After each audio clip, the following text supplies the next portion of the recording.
All right, here we go.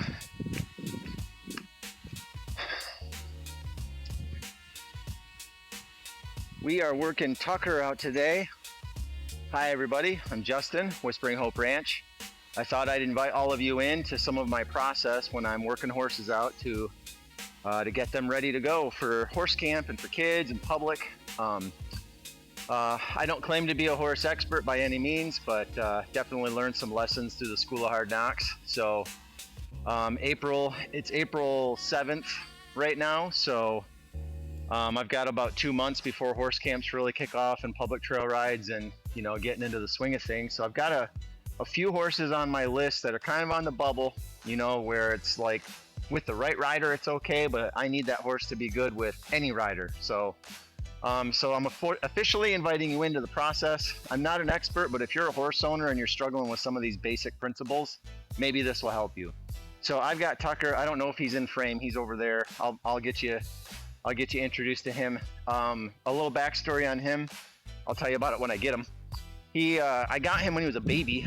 He was supposed to be my replacement horse because my horse had gotten old enough that he needed to get medically retired. He's still alive, but he just isn't healthy enough, to handle a hard workload. So this was supposed to be my replacement horse. And when I got him, he was so little. He was kind of a runt, but I didn't know what he was going to grow into. His mom was massive when we picked him up. So this is Tucker. I was grooming him and getting him tacked up, and I'll share that process with you sometime too, more officially, like which gear I use and so forth, and the process. But he was a runt, and his mom was massive, so I thought he was going to grow into be a big horse, and he just never. He was a slow developer, and I was telling in my head he might be 10 years old. So it's a little bit shameful that it's taken me this long to get on him and get him moving amongst all the other ranch busyness that's going on. So he's not completely untrained. I spent a lot of time on the ground, and I'll share some groundwork with stuff here. And he needed some groundwork stuff today. Some of his bad habits are he's not soft in the mouth, so it takes a lot of arm muscle. So we're gonna be working on that today. The ground process, he is real dancy when you saddle him. And he also has this really weird habit where as you're cinching him up, he'll lay way down and he'll stretch way out and try to lay down. And if you don't correct him with what we call the scary stick, it's just a plastic bag on the end of a crop, really. We use that as a tool for training. If you're not ready to go with that, then he'll just full lay on down. And then when you are ready to go, he'll crow hop and jump and buck around a little bit when you're saddling him. Which, as you may have guessed, is not a great thing to see if you're a kid and it's your first time to get on a horse. To see this horse kind of doing crazy things. So we're working through some of those hiccups. That's on the ground. Under saddle, he's not soft in the mouth, which means we have to pull a lot. I don't know if you can see his bit real well here, but this is just a snaffle bit. It's just about the most mild bit you can get. And for most of our rigs, that's what we use because we don't want to arm beginner riders with a ton of leverage to hurt the horse's mouth. So we'll be working on just start, stop, and turning today. That may require me to move into some trotting and some cantering. We'll see where Tucker takes us. I am wearing my spurs today, which is just a training aid. We don't arm other riders with spurs. We try to train our horses to be soft enough and sensitive enough where we don't have to put spurs on. Spurs are a training aid. They're not sharp, they're blunt, but they're just an extension of your heel. And you need to know what you're doing to put spurs on. You can't just, an average new person should not put spurs on unless they know what they're doing and what they're gonna do with them, okay? So if you're a new horse owner, I would not recommend using spurs, okay? I would recommend doing a lot of research, maybe watching some videos, something like this, or maybe others, that are some good tools, good learning resources, so you can get a good understanding of how horses tick. Horses' main currency, their main mode of communication is pressure. That doesn't make you a meanie. That just means that you have to communicate with this horse by applying pressure to various points in this horse's body. And what training is just teaching the horse what to do with that pressure. And sometimes it's kind of a little bit of a guess for the horse at first, because you're going to apply the same amount of pressure in the same spot until you get the horse to understand what you're trying to get them to do. Okay, so be looking for those things as I get ready to mount up and get ready to do some laps around here. I'm hoping that this riding session will be maybe 30 minutes.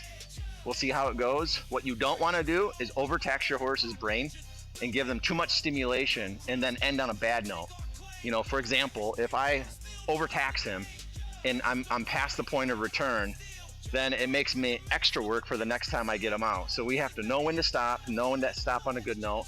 Now, I don't want you to be bashful and be like, oh no, I don't know if I should ride my horse to a certain degree, but I'll try to explain that as I'm riding, as I'm showing you and explaining what Tucker's doing, okay? So I'm gonna mount up and then we'll get going and see what we can get Tucker to do. Currently here at the ranch in northern Michigan, it was 19 degrees April 7th here. So yeah, it's still very wintry, but good weather's coming. So for right now, I got all the doors shut, the heat's still on, so I feel super spoiled to be in a heated space. I'm gonna come in front of the camera so you can see this whole process. Now Tucker hasn't been ridden in a long time. I don't know how long it's been. I'm gonna grab myself a hunk of mane. All right, and then he doesn't know how to neck rein quite yet, so we're working on that. So we're just gonna try to log some laps in.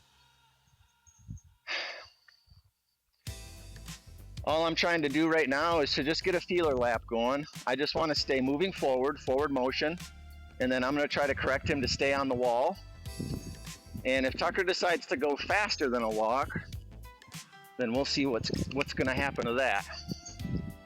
You'll hear me making some noises. The kissy noise is the, at the ranch here anyway, Whispering Hope Ranch, is the unilateral go cue. Now, depending on the horse and its level of training, I can give a really big kissy noise indicating to my horse I want something big to happen, or I can give a really subtle kissy noise indicating, hey, I just want you to do a little something.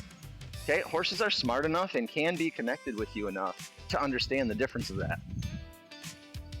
Okay, so doing our warm-up lap here. Now, several times of riding Tucker ago, there's a red door. I don't know if you can see it on the camera, but I'm coming right up to it.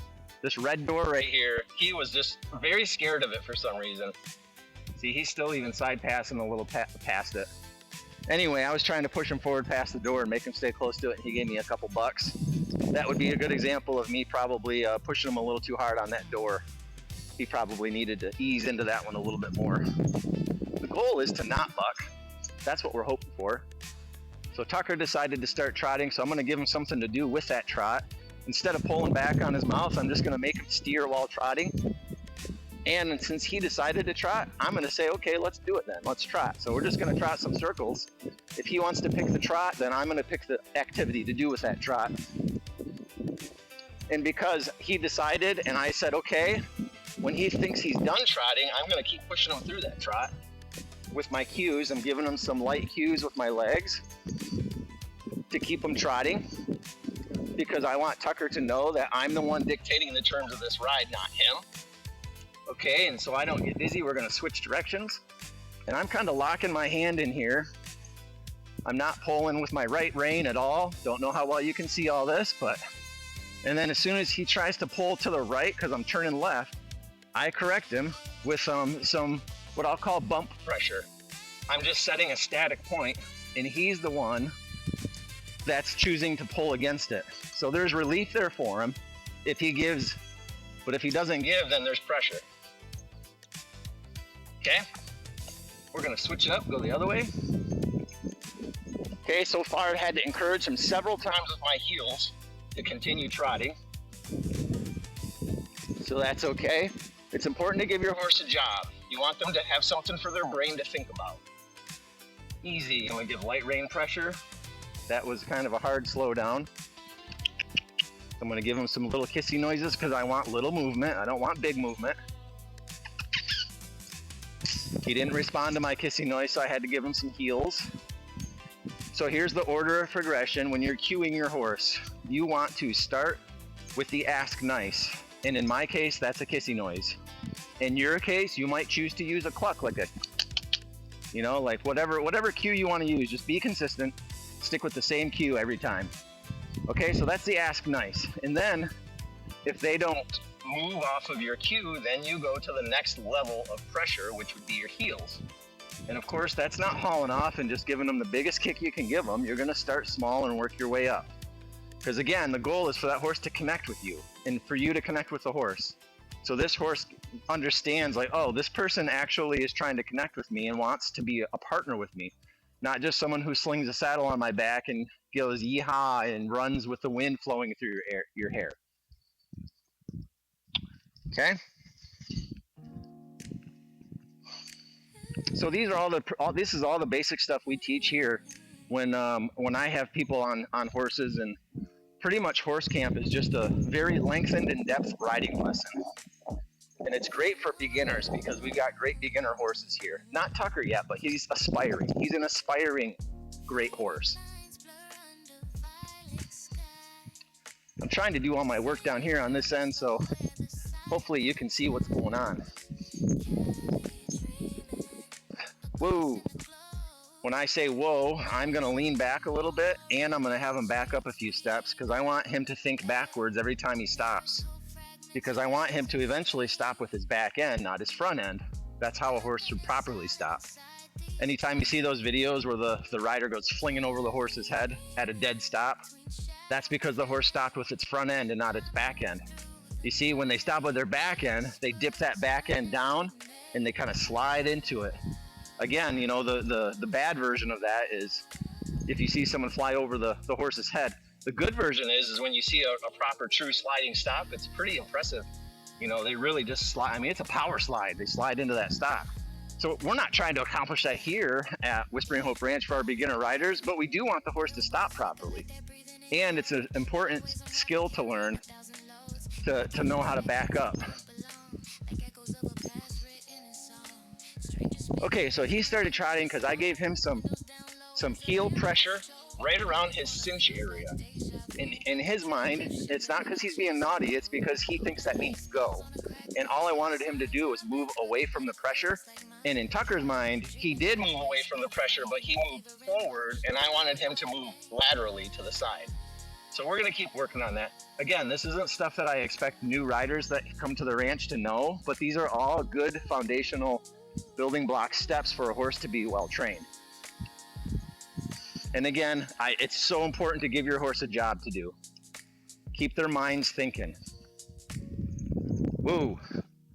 I'm going to lean kind of exaggerated back because I want him to, you know, my ask nice is going to be just my body position leaning backwards. And then I'm going to back it up with my reins if I have to. And then we're going to back up a few steps just to practice. Woo. Back up. Okay.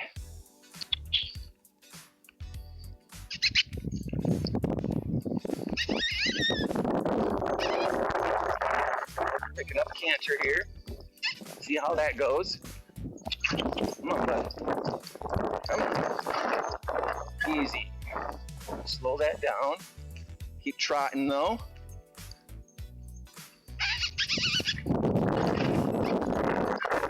Canter again. Easy, bud.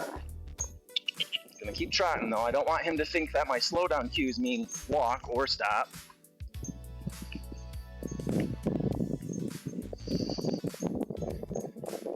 Now we're gonna walk. Ease up, bud. Now the goal here is after a canter, which is more heightened, it's faster, so the horse is a little more excited. What I'm finding out is, can Tucker cool down quick?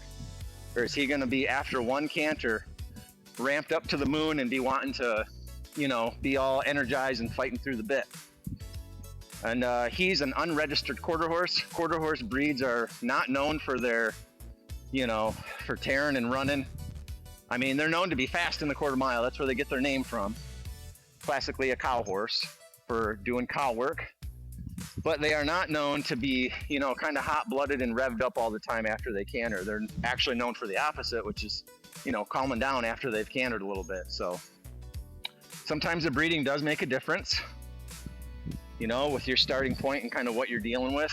You know, I'll have unique problems to Tucker here and a little bit to some degree his breeding, just like anyone that's training a thoroughbred or an Arabian or any other type of breed that has Tennessee Walker, you know, they all kind of have their own little quirks. Try to trot this. Yeah, he's really fighting a bit for steering, and that's what at the beginning, that's what I was talking about. We were struggling with.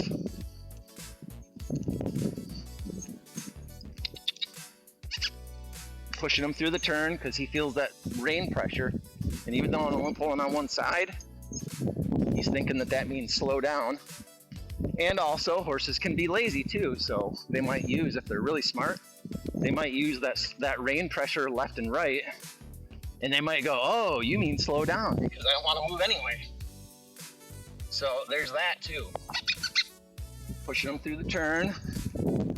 This is just steering practice, and I don't know if you can tell, but when I'm steering, I'm kind of bumping. I'm not just pulling steady pressure from left to right. These cones are pretty tight too, which is kind of advantageous for me.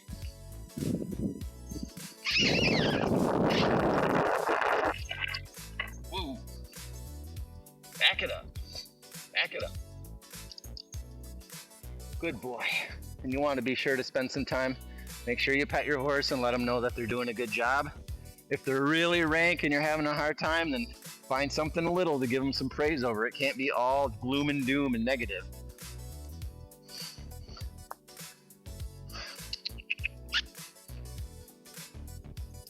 Easy.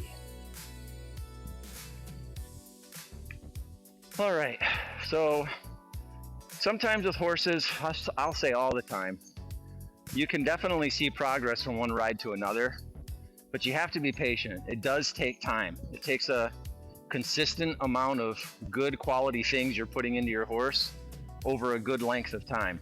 Now, if I ramp this up and I ride Tucker here twice a day for 30 days straight, sure, that's going to definitely move the needle faster than if I ride him once a week for, 6 months. So, I mean, there's definitely a mathematical equation that equals him being more usable faster. But what I'm saying is I don't think, when I was very early on, say 20 years ago, doing horse training stuff, I would get discouraged because it felt like I wasn't winning anything. I would do the same stuff over and over and over, and it just felt like it wasn't getting to my horse, wasn't connecting. And I just want to encourage you, if you're new and you got a horse and you're scratching your head right now going, what the heck did I just do? I can't believe I have a horse. I don't know what I'm doing. And you can't afford to take your horse to a very expensive trainer. And I'm not saying they're not worth the money because they know what they're doing. But if that's you, that's where I was. I'm exactly describing where I was 20 years ago. Got a horse, did not know what I was doing. Okay? So I would encourage you to just take a deep breath and just know that it does get better. And if you're stuck and you're not winning on something, then I would encourage you to get some more tools, educate yourself a little bit more. Get yourself a part of a horse community of some successful people that you know of and see if they're willing to have a chat with you. You can bring your exact question to them about what you're struggling with. So that would be my 2 cents encouragement for you. It does get better. Tucker's not my first horse that I started as a baby. My horse that retired also I got when he was a baby. So I guess I'm getting old. I just had a birthday and I'm 43 years old. So I've been at it for quite a while. Not that means I've arrived, but definitely happy to share any little information, that I've learned over the years of a horse career. So Tucker's doing really well here. I'm trying to get him soft here on his mouth. And again, you have to understand that this is not Tucker's first time. We've got gobs of hours on him already. Okay, so I don't want you to watch this and go, oh my gosh, why is my horse not like, this isn't like the first time I got on it. Remember, Tucker's 10 and he's had a lot of time on him already. And I'm just trying to kind of get him over the hill so that he becomes useful for little kids, okay? Right now, I currently use Tucker in my horse programming for like teenagers, like 13 and up. And they're not timid, a confident 13-year-old, even a first timer, I would put them on Tucker in a heartbeat. But Tucker needs to be more useful than that. So we got to get some consistency out of him so I can trust him that he's going to be safe with these little bitty kids. We start riding at age 7, and I would love Tucker to turn into one of my quotation mark bomb-proof horses for that age group. All right, we're going to do some trotting here. Ooh, good boy. He picked right up on the trot. No heel pressure. Now he's not collected super great yet, but we'll get there. We'll get there. You can't eat the cake in one bite.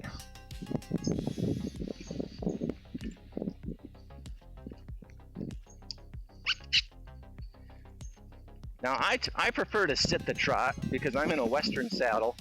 Some people really enjoy posting, which I just don't find comfortable, first of all, in a Western saddle because there's so much leather. There's so much, you got the pommel, you got the saddle horn.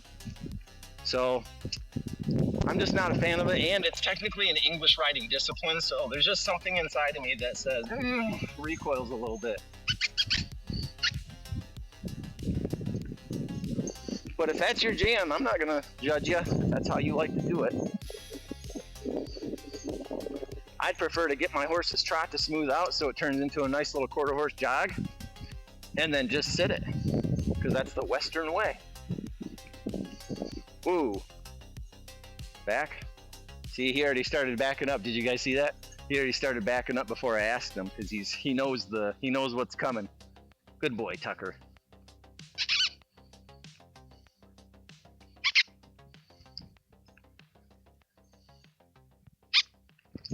Hopefully my kissy noise isn't like crazy loud in this microphone.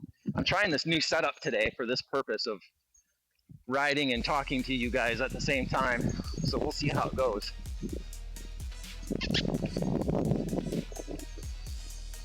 Most of my horses just direct rein. I find that to be a lot easier for new riders, especially for kid new riders, because their arms are pretty short. And it's pretty tough for them to give a proper neck reining cue. They got short arms and short legs. So if you got a horse that neck reins, it could neck rein because it was taught leg pressure first, or it could neck rein because it was taught rein pressure first. I believe probably the right way to do it would be leg pressure first. But even still, a kid with short legs, like say a 7-year-old, first of all, they're new, so they're not gonna understand the concept of leg pressures for a horse. Not in the time frame we have them here anyway. So there's that challenge. The second challenge is their leg is so short, they very often cannot get their leg in the right spot to give a horse leg cues. Okay, so that's that challenge with the leg neck reining. The rein neck reining, their arms are so short, they can't reach out and put the pressure on the horse where it needs to be. Okay? And so what happens is both reins ends up going tight when they're trying to neck rein. And then the horse just stops because now both reins are tight, which is of course stopping. So I'm gonna trot, and then we're gonna do an exercise I like to do where it's transitions. Okay, so we're just gonna randomize. We're gonna have them walk, trot, canter, not a lot, not like lap on lap, just a little. And then we're gonna try to just get him to kind of be waiting in anticipation for what cue I'm gonna give him, because he won't know because I'm changing it up so often. So here's a trot for a few steps. We're gonna slow it down to a walk. Okay, then we're gonna attempt cantering from a walk. We'll see how it goes.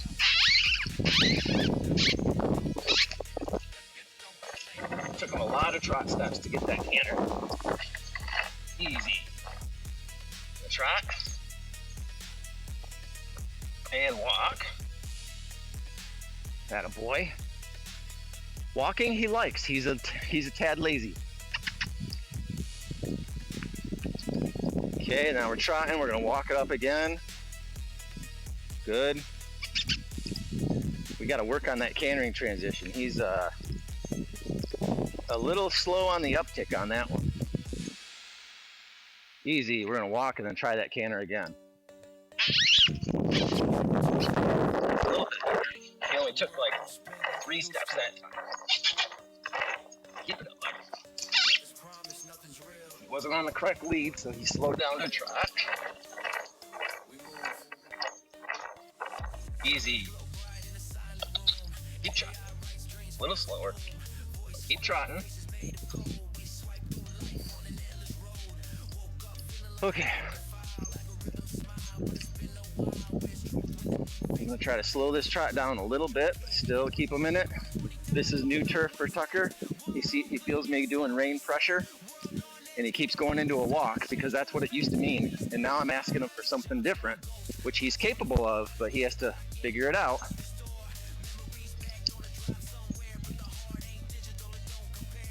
Yep. He keeps walking. So the options he's giving me right now is he's saying I can walk or I can trot fast. I can't do anything in the middle, which is a lie. He can. He just doesn't think he can. He doesn't want to or doesn't know what I'm asking. So we'll keep working. We'll see if we can get that smooth out.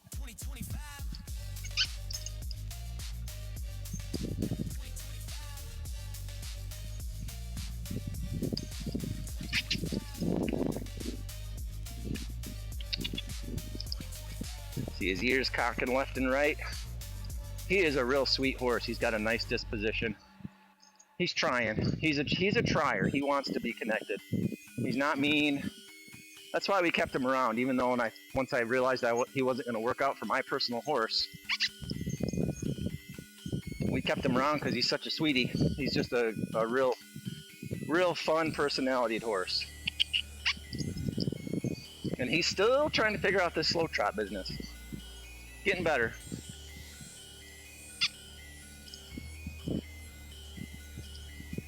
Easy. So that exercise I was explaining earlier, the walk trot canter, that's a great way to get your gaits to smooth out, because he won't know what to anticipate, which will kind of make his brain think. He'll kind of be like, well, I don't know what you want to do, because you might do any of the three, and so that'll kind of slow things down a little bit. Yeah, now he's saying all I can do is slow walk, like really slow. Cold day and flowing molasses slow.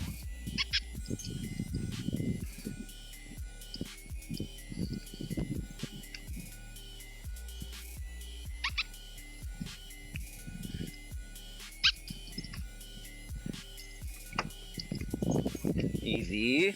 And not trotting. We don't want to trot. What we want to do is just maintain a nice pace. That's all we're trying for. This weather gets better. We'll be hitting the woods too. There's a lot of good training that can happen in the woods. A lot of maneuvering, and there's lots of obstacles and scary things for your horse to get desensitized to. In case you're wondering, that's what makes your horse calm, is getting exposed to a lot of things.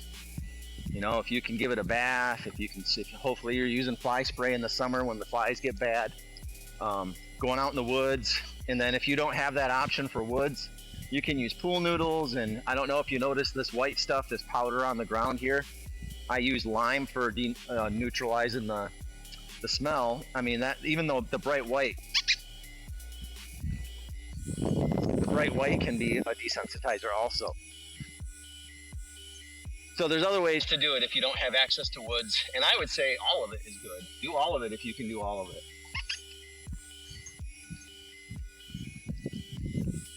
You can't have too little desensitization. It'll just help your horse be well-rounded, help it remind it that it's just a horse.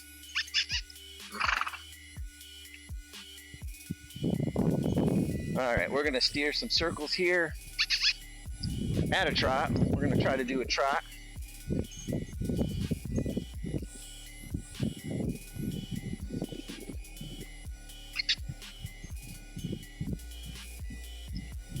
So he started slowing down, and so I went straight to the kicks because we already should have been trotting.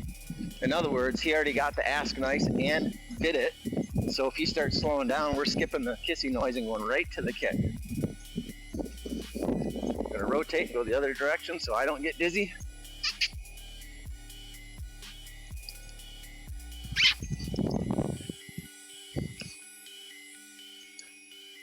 Horses can poop and walk at the same time.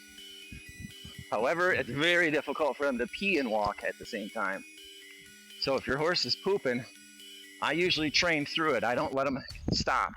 And the reason is because when I've got, say, 10 horses out here, I don't want traffic jams to happen because one horse decided to stop and go to the bathroom for poops. And when horses get close to each other, that's typically when they can get angry if the horse doesn't get along with all the other horses. So it could be a potential safety issue.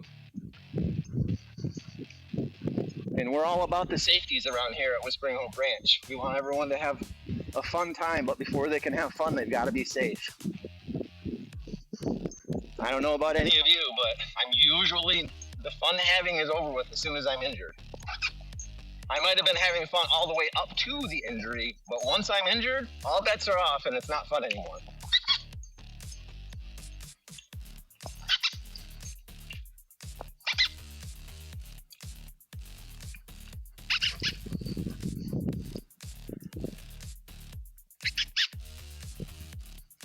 He steers a lot better on his left than his right. Horses can be right and left dominant just like people. They tend to do things better one way than the other. And his right hand side is less good than his left, that's for sure. And by that I mean he's less pliable on his right. His left, he's very much softer. Woo. Back up. Good boy. Okay. We're just about done, and I don't want to push him too much. I want to end on a good note, like I said. And if you mess up and you went a little too far, then go backwards a little bit to the last good thing he did, or she, whatever horse you're on, and then end on that thing. Do that a couple times and end on it. It's okay to make mistakes. It's not okay to live in them. So you'll have to, pay close attention to what's happening with your horse. Yep, his face is drifting toward that big brown door. That's behind me right now because that's the go home door. Yeah. See, I could sense we were getting to the end of his patience. And sometimes you do need to push a horse past that. Sometimes you really do need to get them past the end of their patience. So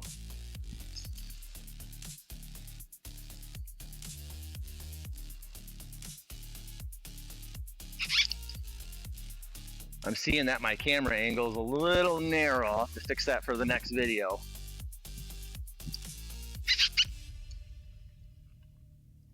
I wasn't sure if Tucker was gonna buck. Every once in a while he'll throw some fat horse bucks, I'll call them. They're not mean, they're not actually to try to get me off the horse, they're just to express himself that he's not happy with what's going on. And those ones are pretty easy to ride out because he's not actually angry trying to get me off the horse. I'm a firm believer if this horse wants me off of his back, he probably could succeed. I mean, he is bigger than me, so. Boo. Back up. Okay, so that time I did voice and body position and barely needed any reins at all because he's just gotten so used to the backup. And that's what we're looking for. We're looking for that kind of softness everywhere. So he's doing the backup really well. Well, he's not doing sliding stops yet, but a horse to back up without using reins is pretty good. Anytime you can drop a form of pressure, then that means you've connected with your horse at a certain level. Woo. Back. See, again, no reins. I'm just using body position. And then we're going to try to just see what happens if I apply some. I'm doing right leg pressure in his cinch area. And what I want him to do is move his shoulder away. That's what I'm trying to get him to do. See, and he thinks that means go, so I'm going to brake check him. Whoa, bud. I don't know what's going to happen here because this is like a new cue for him. Whoa. Even if I can get him to move a little bit. See, he's starting to get angry with me because he's like, that normally means go. Why aren't we going? Ooh. Back. Good boy. Ooh. Back. Ooh. We're going to back him up. Every time he moves forward, we're going to back him up a little. We're going to take back the land that we want back. So he's forward motion. And hopefully that'll translate to him going, oh, that doesn't mean go forward. Oh, see, he moved a little sideways, but still moved forward. So we're going to back up. We're going to do a little bit more. We're starting kind of light. Whoa. Back up. So we're gaining a little because he has stopped fighting me super hard to go forward. Am I still in frame here?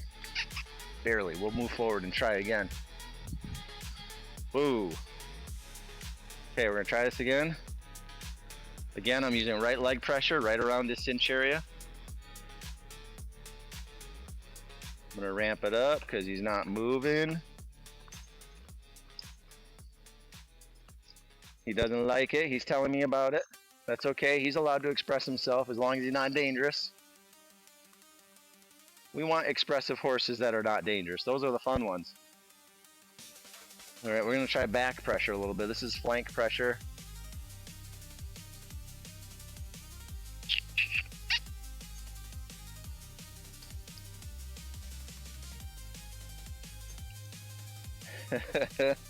We'll see if I just get him to move one step away. That's all I want. And again, this is not necessarily Tucker being a bad horse. He just doesn't, he's never been taught these cues before. So you gotta just take a deep breath and be patient.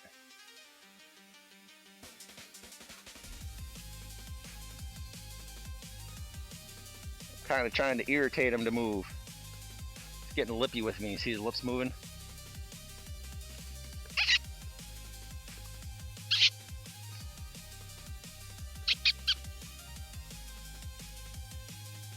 Okay, back up. We're gonna go back to something he does know. Back up. Good job. We're gonna try it again. If he gave me a half a step, I'd be okay with it. I'm not looking for a full-fledged side pass here. He's really letting me know about it. Come on, bud.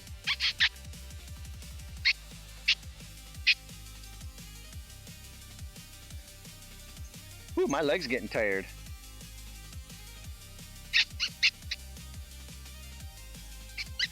Good boy.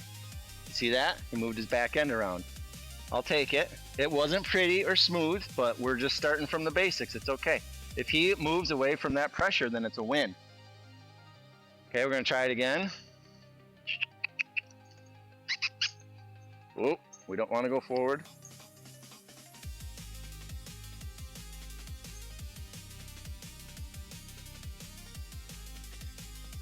I'm putting the pressure on his flank, which means I want him to move his hindquarters. He's gonna plan his front end and just pivot his back. That's what we're trying for right here.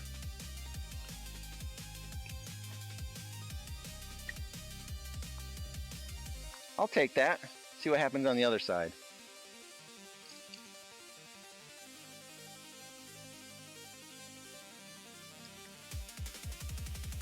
Come on, bud. Come on. There you go. Good boy. Again, left, right hand side, his left side, it took me like 2 seconds. The right side, he was like, nuh-uh, I'm not doing it. So we're gonna step out and get moving again. A little risky for me to try those cues at the tail end of a riding session because I've already been on them and been working some stuff out with them. And that very well could have turned into like another hour. So you got, I probably shouldn't have done that. You got to pick what you're going to work on ahead of time. You know, I'm at a pretty good stopping point because we've had a pretty good ride session. And it was pretty good because we reaffirmed some stuff that Tucker already knows about. And we introduced something new that we can build off of for the next time we ride.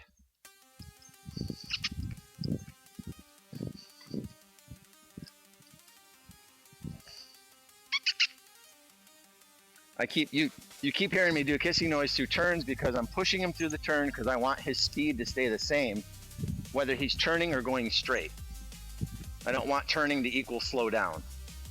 I don't want it to equal speed up either, so it really just depends what the horse gives you. I've got horses where turning equals go fast, so you know, it just depends what the horse is dealing with. Tucker's been a lot in the woods. We've spent hours and hours. We like to go over to the South Branch Rollaway area, which is a section that's a trail camp for the Shore to Shore, the Michigan Shore to Shore horse ride. And we've actually never done the whole thing. We only usually do like a 5 or 6 hour stint of it, which if I'm being honest is about all my tush can take. I'd have to build up to it.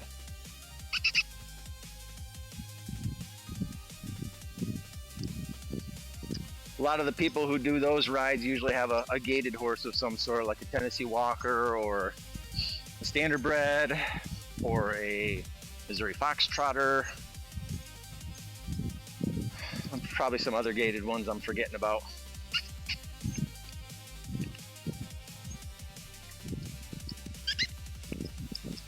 So he's responding really nice to the kissy noise. He's definitely gotten softer over just this ride with his mouth. And then as I repetitively get him out, he'll get better with that saddling business. I'll try to tack him up next time so you guys can watch him get tacked up. You can see how much he dances around. Woo! Back. All right, I think that's gonna do it for Tucker Boy here.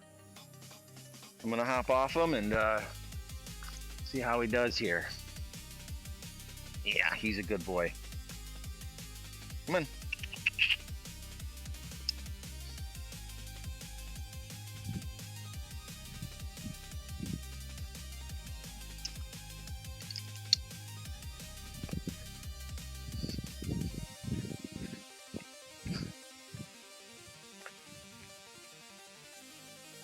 All right, that's a wrap. Thanks for tuning in. We'll see you the next time we do some horse shenanigans around here at Whispering Hope Ranch. And I hope it helps. I hope I can help somebody in your horse journey.